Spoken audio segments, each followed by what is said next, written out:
Where the fuck did Monday go? Hello everyone, Ryan here, and today I'm doing another classic review of the 1983 album from New Order titled Power, Corruption and Lies. New Order are an English synthpop band which stemmed from the post-punk band Joy Division. After Ian Curtis's death, they went on to do separate music with New Order. They progressed the sounds of post-punk and incorporated elements of electronic and dance music, which actually became the biggest genre in the 80s overall. They assisted pushing that sound forward and making it more progressive. And on their debut album, Movement, they pretty much continued what they were doing with Joy Division with a less post-punk sound. It was a bit more of a synthy sound, but on their second album, Power, Corruption and Lies, this is where they incorporated those bigger electronic sounds and turned it into more of a dance rock album. But it's really those polyrhythmic guitars that just seep through on this album, and they are the absolute highlight for me. I absolutely love the way the guitars sound on every track, but when those synths come in too, it just blends so well together. Age of Consent is the perfect example of this, the opening track to this album, an absolute classic song, one of New Order's best songs ever, and probably one of the best 80s songs ever made too. I love Bernard Summer's vocal melodies on this track, and the lyrics are kind of expressing how he doesn't exactly do the things the way his girlfriend may want him to, and it sort of seems that by the end of the song they've ended up breaking up. Quite a common story when it comes to relationships, I think, in this song, because you often find out that people aren't exactly always willing to compromise, so that always ends up making the relationship crumble apart.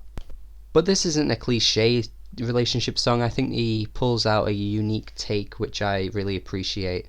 We All Stand is a much slower paced track for New Order. It doesn't have those same guitars that really just ring through and hit you really hard, but it does have a really nice synth tone in the background that gives it kind of haunting melody to it, which I really like.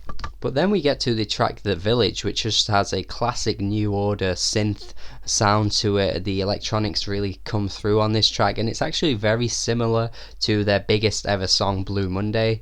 The chord progression and the way the track moves along is very similar to that of Blue Monday, and I really appreciate this song too.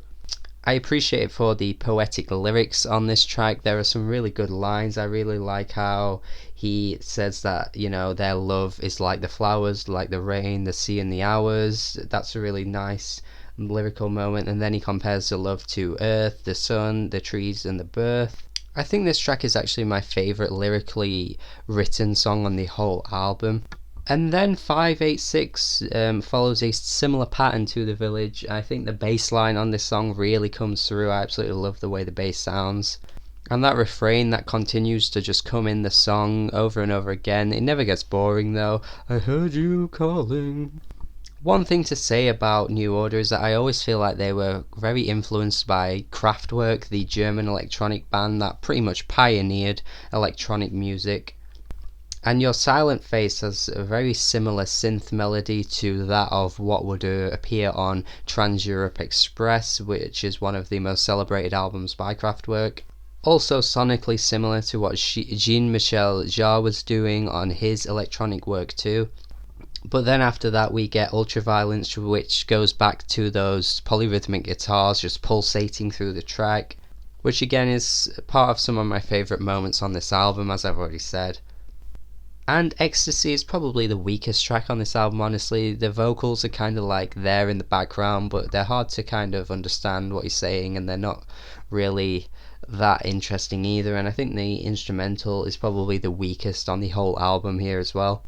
But then finally we get Leave Me Alone, which is a really strong end to the album. I think the way this album starts with Age of Consent and then ends with Leave Me Alone, I think is a perfect start and finish to an album. And yeah, that's pretty much the whole album, the 8-track album at like 44 minutes long. I think this album is near perfect actually. I think honestly this is one of the albums from the 80s that I always reference in my mind as a great 80s album.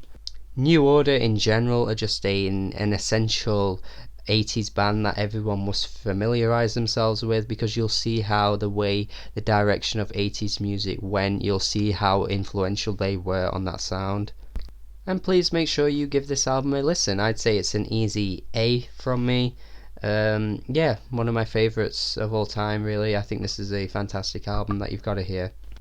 And if you like this review, make sure you subscribe and have a good day.